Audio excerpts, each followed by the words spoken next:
प्रिय चेतना,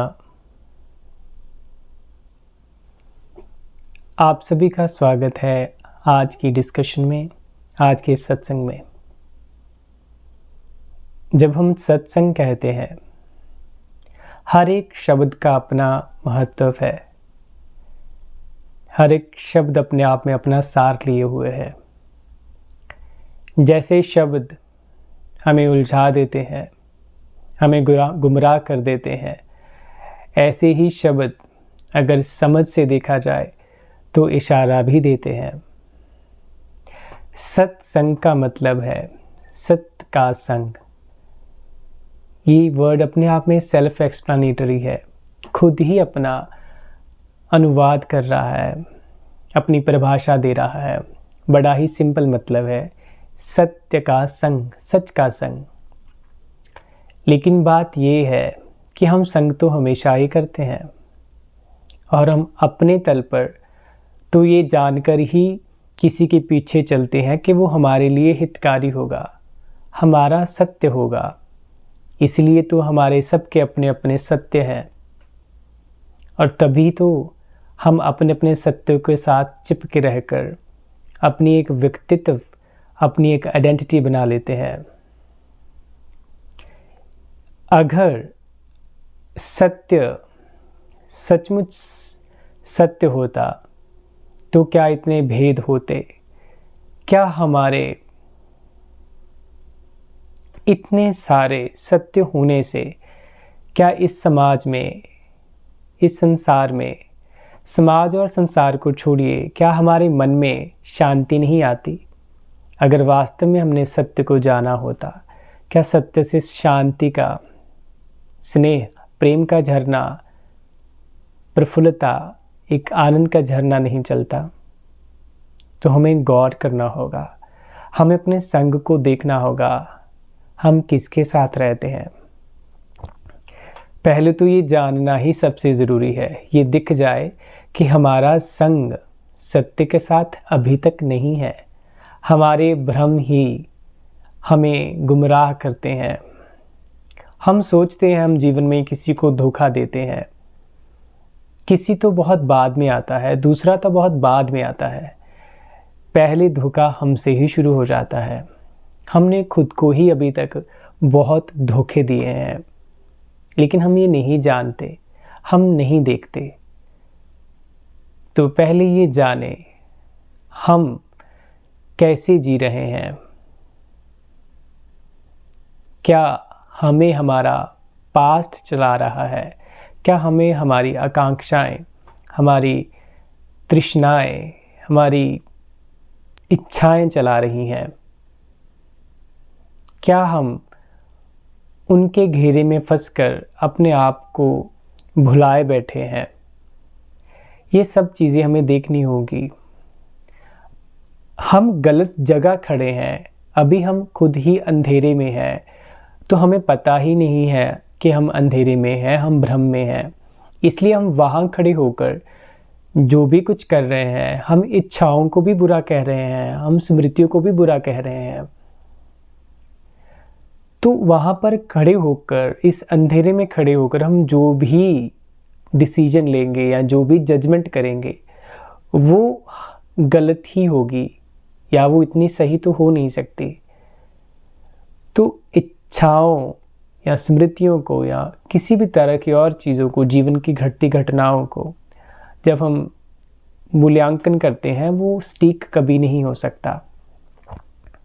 जब हम अंधेरे से हटकर एक लॉ में जाएंगे या लॉ को अपने भीतर उतरने देंगे, तब हमारा जो पर्सपेक्टिव है, हमारा जो देखने का तरीका है, वो इच्छाओं के प्रति भी बदल जाएगा। हम इनको बुरा नहीं कहेंगे, लेकिन हम हर चीज़ का एक पैटर्न समझ लेंगे, हम उसकी इम्पोर्टेंस जानेंगे। अगर इच्छाएं हैं तो वो क्यों है, और हाँ, कुछ इच्छाओं का अस्तित्व ज़रूरी है, तो वो कंटिन्यूटी में रहेंगी। तो ये समझ जब हमारे भीतर पैदा होगी, हम चीज़ों को बुरा कहने के बजाय उनको सही जगह रिप्लेस करेंगे, प्लेस करेंगे। तो ये थोड़ा जानना ज़रूरी था हमारा। अब मन की मैंने बात की क्योंकि पिछली डिस्कशन में हमने बहुत सी बातें की हैं संसार शरीर को लेकर, लेकिन इनका जो मूल है अब हम उस पर ही ज़्यादा बात करेंगे, वो है मन, जो जड़ है।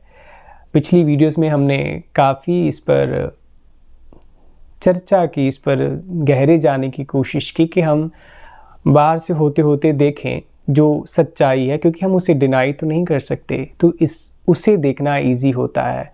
तो हम संसार से होते होते, शरीर से होते होते समझे चीज़ों को जो हमारे अनुभव में थी।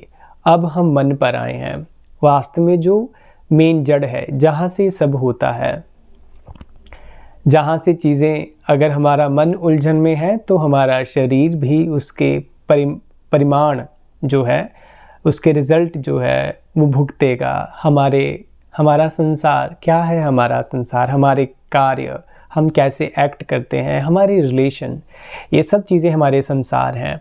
तो इस पर भी असर होगा। हमारे मन की उलझन हमारे शरीर पर भी प्रभाव डालती है और हमारे कार्यों पर भी प्रभाव डालती है। तो मन को जानना बेहद ही ज़रूरी है। अब देखें, अब हम खुद निष्कर्ष निकालें अपने जीवन से।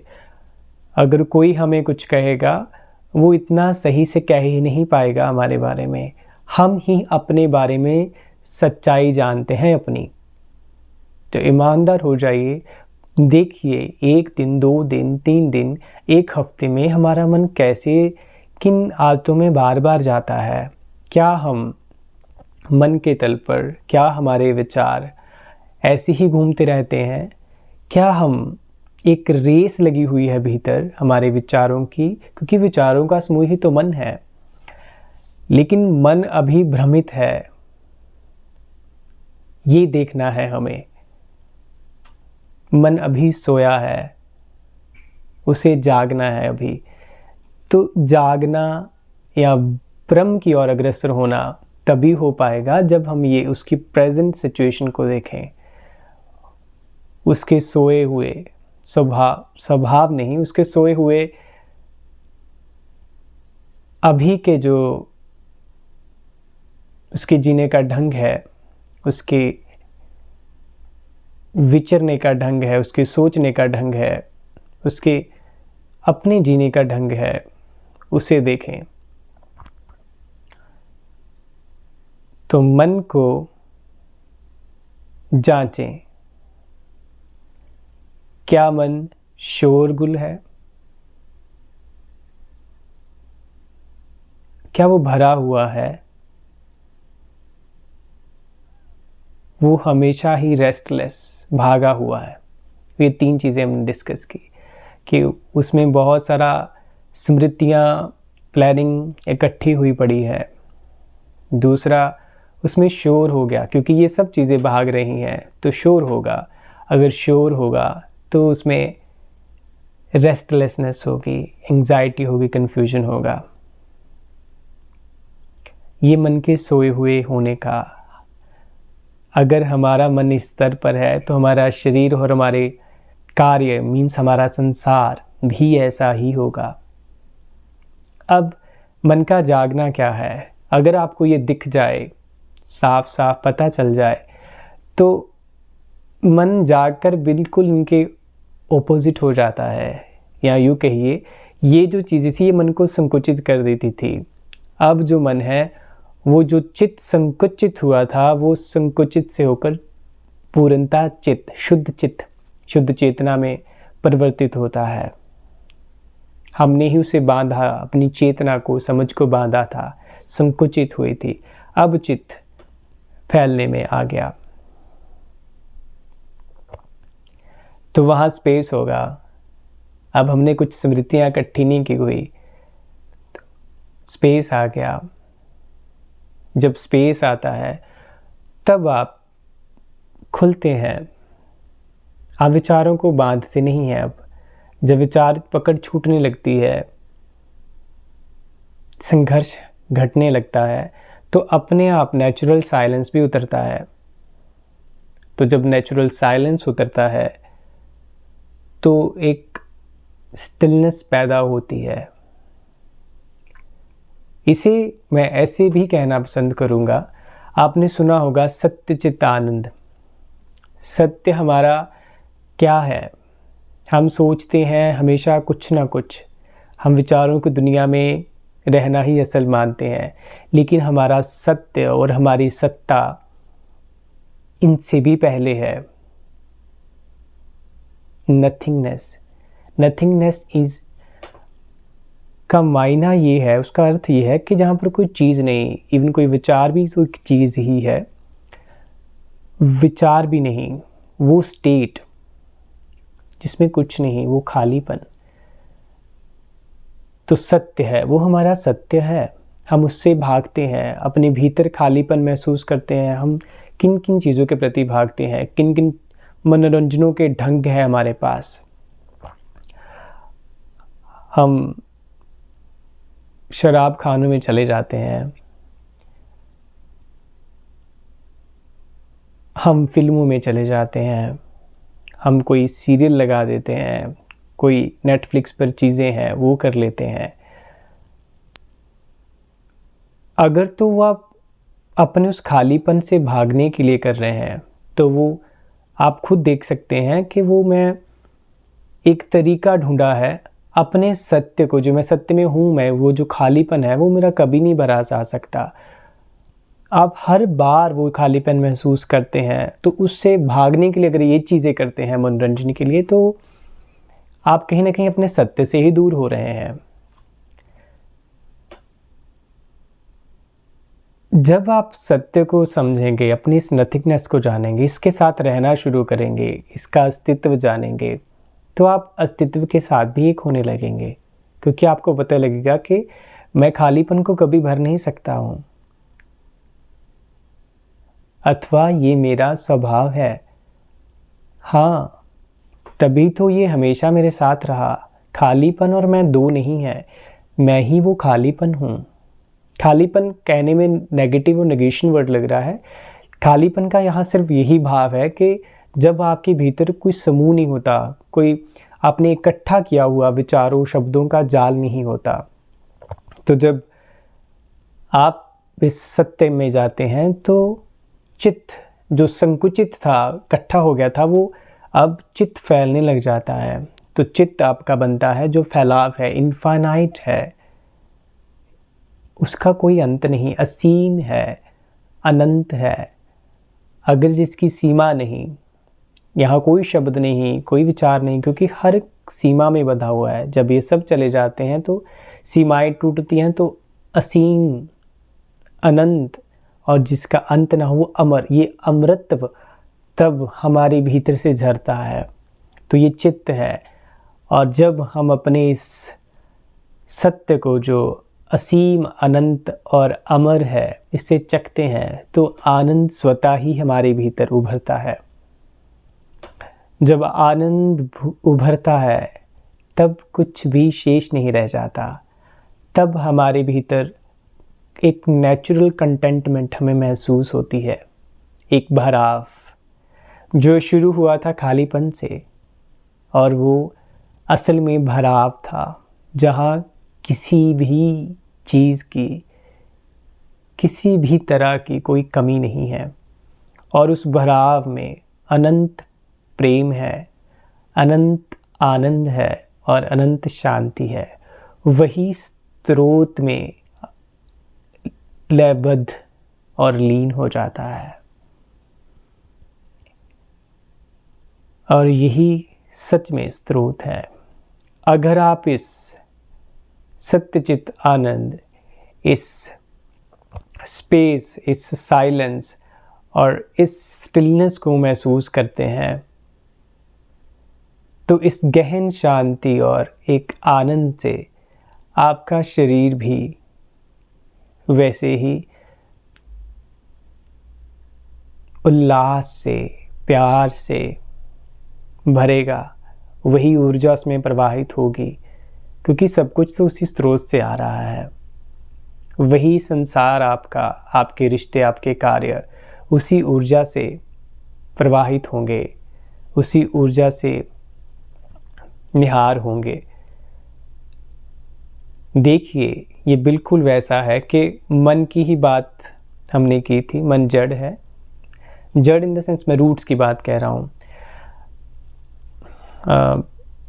ऐसा जड़ नहीं कह रहा कि उसमें जान नहीं है। मन एक अनदर भाव में, हम एक और विषय पर हम मन को ऐसा भी कहते हैं कि मन नहीं है। उसका छोटा सा मैं आपको इसी बात के साथ एक उदाहरण, एक एग्जाम्पल बताना चाहता हूँ।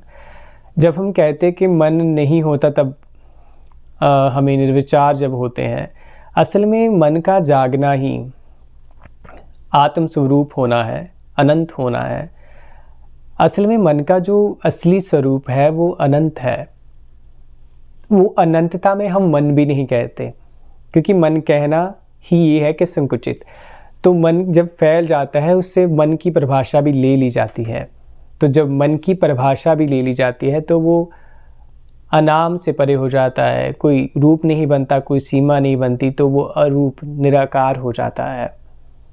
तो इसलिए कह देते हैं कि जब मन गिरता है तब परमात्मा प्रकट होता है। असल में वो मन ही है जो सीमाओं से हटकर असीम बन जाता है, तो मन बचता ही नहीं है। या यूं कह लो, मन जाग गया।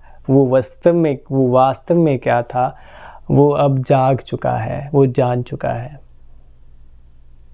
और सभी हमारी प्रॉब्लम्स, हमारी तकलीफ़ें, हमारे दुख सिर्फ इस बात पर ही हैं कि हम अभी तक स्मृतियों में, बंधनों में, सीमाओं में खड़े हैं।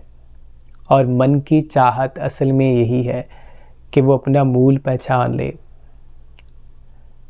वो अपना जोत मीन्स क्या, कि वो जाग ले, क्योंकि वो चेतना ही परम चैतन्य है जो सर्वव्यापक है, सर्वता है।